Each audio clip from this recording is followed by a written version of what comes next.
Air India का Boeing Dreamliner विमान अहमदाबाद से लंदन जा रहा था। हालांकि टेक ऑफ के कुछ ही देर बाद विमान हादसे का शिकार हो गया और एयरपोर्ट के पास एक मेडिकल हॉस्टल में जाकर क्रैश हो गया। बीजे मेडिकल कॉलेज के हॉस्टल की तरह ही सतिंदर संधू भी जीवे के EMRI एम्बुलेंस ऑफिस में साथ ही पैरामेडिक्स के साथ दोपहर का खाना खा रहे थे।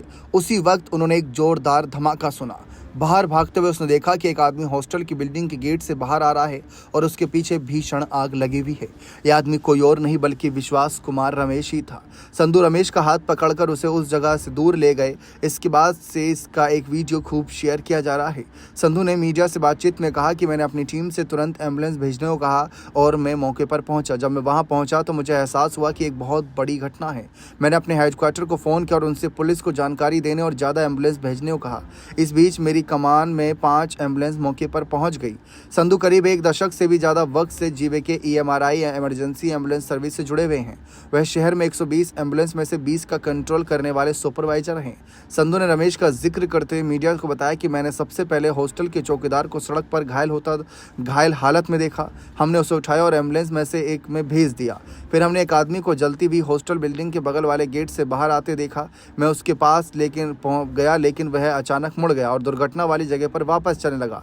संधू ने कहा कि रमेश ने शुरू में उस घटनास्थल से ले जाने की कोशिशों का विरोध किया और बार बार कहा कि उसके परिवार का सदस्य आग में जल रहा है। जी हाँ, इस बीच संधू ने कहा कि हमें लगा कि हॉस्टल की इमारत के अंदर कोई परिवार का सदस्य होगा। उस समय हमें नहीं पता था कि वह एक यात्री था जो जलते ही विमान से बाहर आया था। आखिरकार हम उसे थोड़ा शांत करने में कामयाब रहे।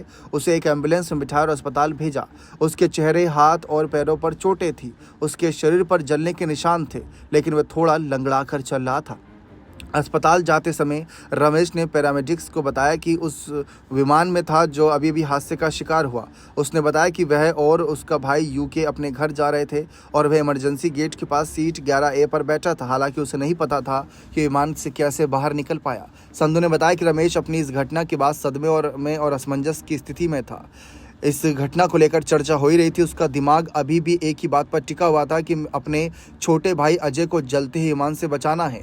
संधू ने कहा कि वह और उनकी एम्बुलेंसों का बेड़ा करीब 1:41 दुर्घटना स्थल पर पहुंच गया था, जबकि दुर्घटना 1:38 पर हुई थी।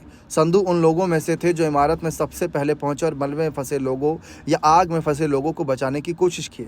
उन्होंने कहा कि उन्हें नहीं पता था कि उनकी टीम ने हॉस्टल परिसर और उसके सामने की सड़क से कितने लोगों को बचाया, लेकिन उनका अनुमान है कि कम से कम 20 से 25 लोग तो होंगे। मूल रूप से पंजाब रूपनगर के जिले के थलुए गांव के रहने वाले संधू 1992 से गुजरात में रह रही हैं। हाउसिंग सोसाइटी के लोगों ने तमाम बातें को साफ किया था। ऐसे कई और कह सकते हैं सहयोगी थे, राहत बचाव कर्मी थे जिन्होंने इस हादसे में कहीं ना कहीं घायल हुए और तमाम ऐसे लोगों की मदद करी जो इस दुर्घटना से हताहत हुए थे, जिनको लगा कि यहाँ पर कुछ बड़ी हादसा हुआ है, लेकिन इस स्थिति में नहीं थे कि वहाँ से चल के बाहर जा पाए। लेकिन संधू जैसे कई और लोगों ने उन सबको बचाया। उन सब का आज पूरा देश शुक्रिया अदा करता है।